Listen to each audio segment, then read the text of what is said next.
তৃতীয় শ্রেণীর গণিত বইয়ের আজকের ভিডিওতে আমরা ৭২ পৃষ্ঠা নিয়ে আলোচনা শুরু করব। তো ৭২ পৃষ্ঠায় দেখো প্রথমে যে অঙ্কটা দেওয়া আছে যে ৮৪টি রঙিন কাগজ আছে। যদি এই কাগজগুলো ৪ জন শিশুকে সমানভাবে ভাগ করে দেওয়া হয় তবে প্রত্যেকে কয়টি করে কাগজ পাবে। প্রত্যেকে মানে হচ্ছে একজনে কয়টি করে কাগজ পাবে।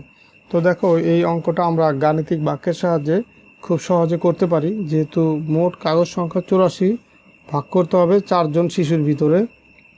তো এখন এইখানে তাহলে আমার গাণিতিক বাক্য দেখো লেখা আছে কি যে গাণিতিক বাক্য ৮৪ ভাগ ৪। এই ৮৪কে ৪ দিয়ে ভাগ করলে যেটা পাবো সেটাই হচ্ছে উত্তর, এবং প্রত্যেকে এইখানে যে ভাগফলটা পাবো সেই পরিমাণ কাগজ পাবে প্রত্যেকে। তো এই ভাগটা আমি এখানে করে দেখাচ্ছি। ৪ দিয়ে ভাগ করব কাকে? ৮৪কে।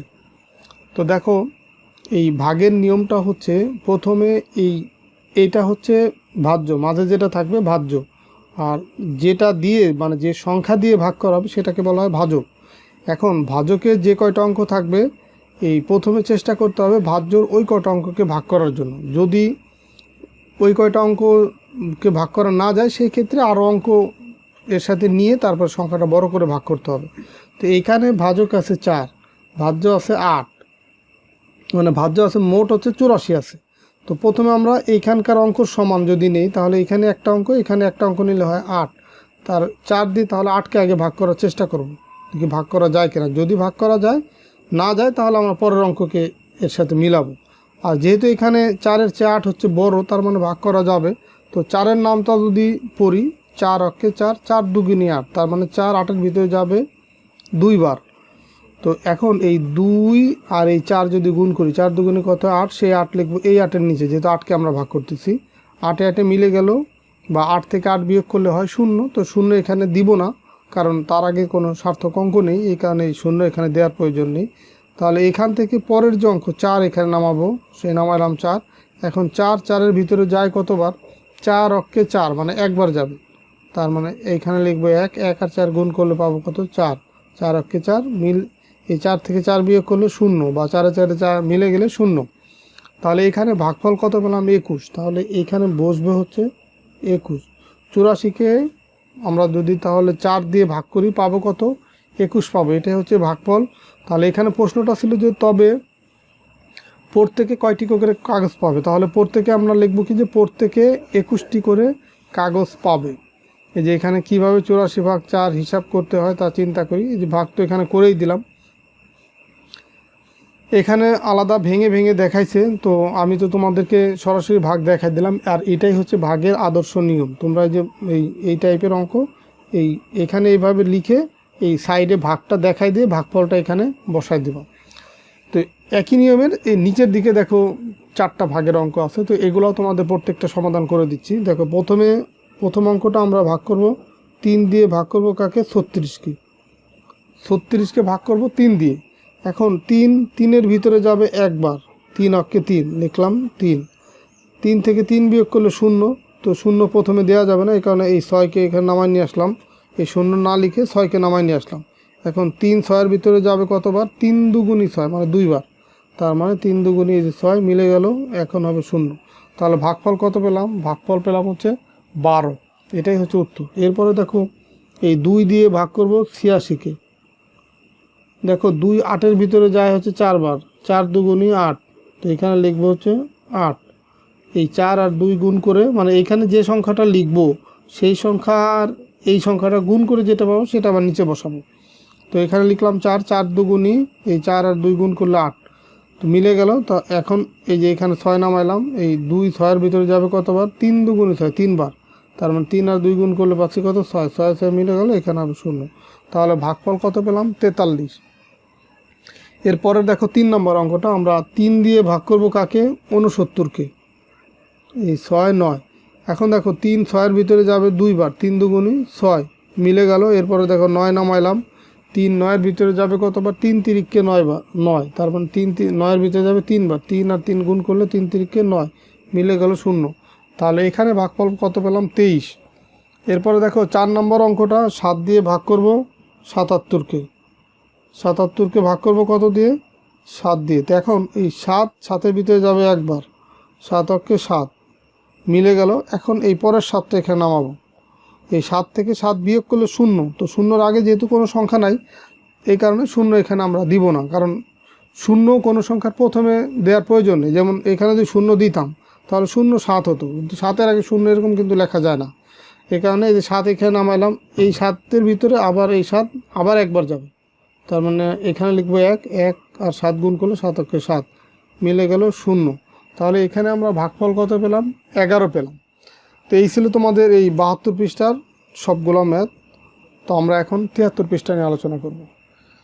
এরপর 73 পৃষ্ঠার প্রথম যে অঙ্কটা আছে, দেখো যে রেজার কাছে 14টি কমলালেবু আছে এবং সেগুলো সে তার 4 জন বন্ধুকে সমানভাবে বিতরণ করতে চায়। প্রত্যেকে কয়টি করে পাবে? প্রত্যেকে মানে হচ্ছে এক একজন কয়টি করে কমলালেবু পাবে। এখন মোট কমলালেবুর সংখ্যা আছে 14টি।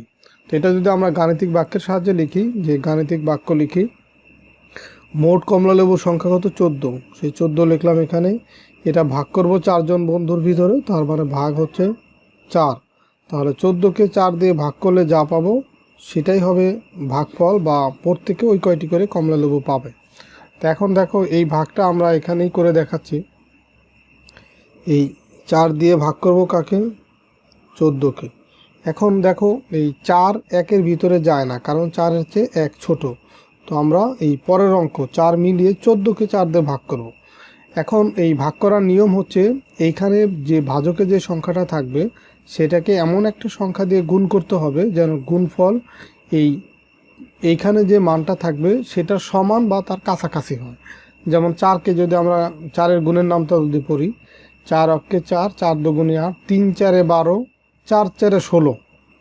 তো যদি আমরা এখানে 16 লিখি তাহলে কিন্তু 14-র চেয়ে বেশি হয়ে যাচ্ছে, কিন্তু কখনোই এই সংখ্যার চেয়ে বেশি হওয়া যাবে না। এই সংখ্যার সমান বা তার কাছাকাছি, মানে একটু ছোট হতে পারে বা সমান হতে পারে, কিন্তু এর চেয়ে বড় হওয়া যাবে না।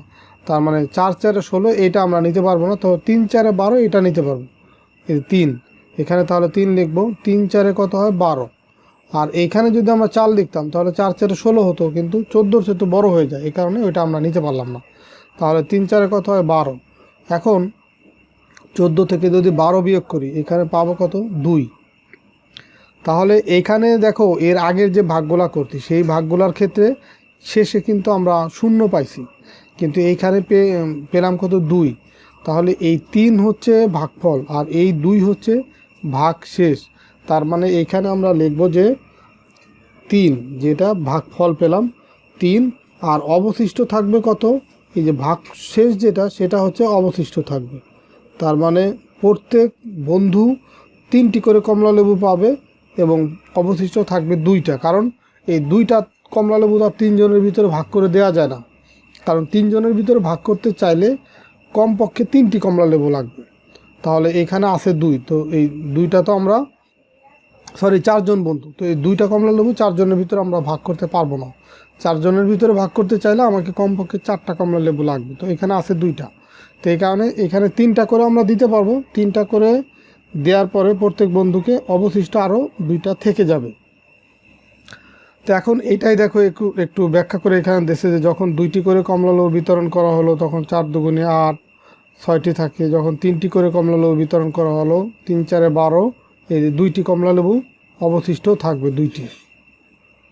আর যদি 4টি করে দিতে চাই সেই ক্ষেত্রে 4 4-এ 16, এই 16 কিন্তু আমরা আছে 14টি, তার মানে 2টি কমলালেবু কম হয়।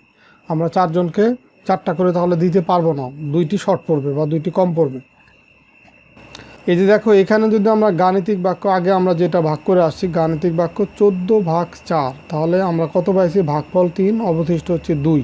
তাহলে এটার ক্ষেত্রে যখন অবশিষ্ট থাকবে কিছু, তখন সুন্দরভাবে এভাবে লিখে দিতে হবে যে প্রত্যেক বন্ধু 3টি করে কমলালেবু পাবে এবং 2টি কমলালেবু অবশিষ্ট থাকবে। এখন কমলালেবুর জায়গায় যদি অন্য কিছু থাকে, যাই হোক, ভাগ করে যখনই অবশিষ্ট থাকবে তখন ওই হিসাবে লিখে দিতে হবে যে 3টি ভাগফল যেটা থাকবে অতটি করে পাবে এবং নিচের যেটা থাকবে সেটা হচ্ছে অবশিষ্ট থাকবে। এখানে দেখো এই ভাগটায় যে এখানে দিয়ে দেখানো আছে, এই যে সংখ্যাটাকে ভাগ করা সেটাকে বলা হয় ভাজ্য, যে সংখ্যা দিয়ে ভাগ করা সেটাকে বলা হয় ভাজক, আর এই ভাগ করার পরে যে মানটা পাবো সেটাকে বলা হয় ভাগফল, আর নিচের দিকে যে মানটা থাকবে সেটাকে বলা হয়, মানে অবশিষ্ট যেটা থাকবে সেটাকে বলা হয় ভাগশেষ। তো আমরা যখন এই যে ভাগ করলাম, ধরো এই 14কে যদি ভাগ করি আমরা 4 দিয়ে, তাহলে এখানে পেলাম হচ্ছে 3, 3 4 12, এখানে পেলাম 2। তাহলে এইখানে এই 4 হচ্ছে কি, এখানে 4 হচ্ছে ভাজক, 4 হচ্ছে ভাজক। আর 14 কি, 14 হচ্ছে ভাজ্য, 3 হচ্ছে ভাগফল, আর নিচের 2 এটা হচ্ছে ভাগশেষ, ভাগশেষ।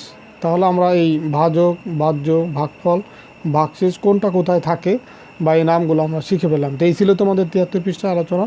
তাহলে আজকের ভিডিওতে আমরা 2টা পৃষ্ঠা নিয়ে আলোচনা করলাম, 72 পৃষ্ঠা এবং 73 পৃষ্ঠা। তো আশা করি তোমরা 2টা পৃষ্ঠার অঙ্কই ভালোভাবে বুঝতে পারছো। তো আমরা পরের ভিডিওতে 74 পৃষ্ঠা থেকে শুরু করব। তো ঠিক আছে, সবাই ভালো থাকো, সুস্থ থাকো, কথা হবে পরের ভিডিওতে। আল্লাহ হাফেজ।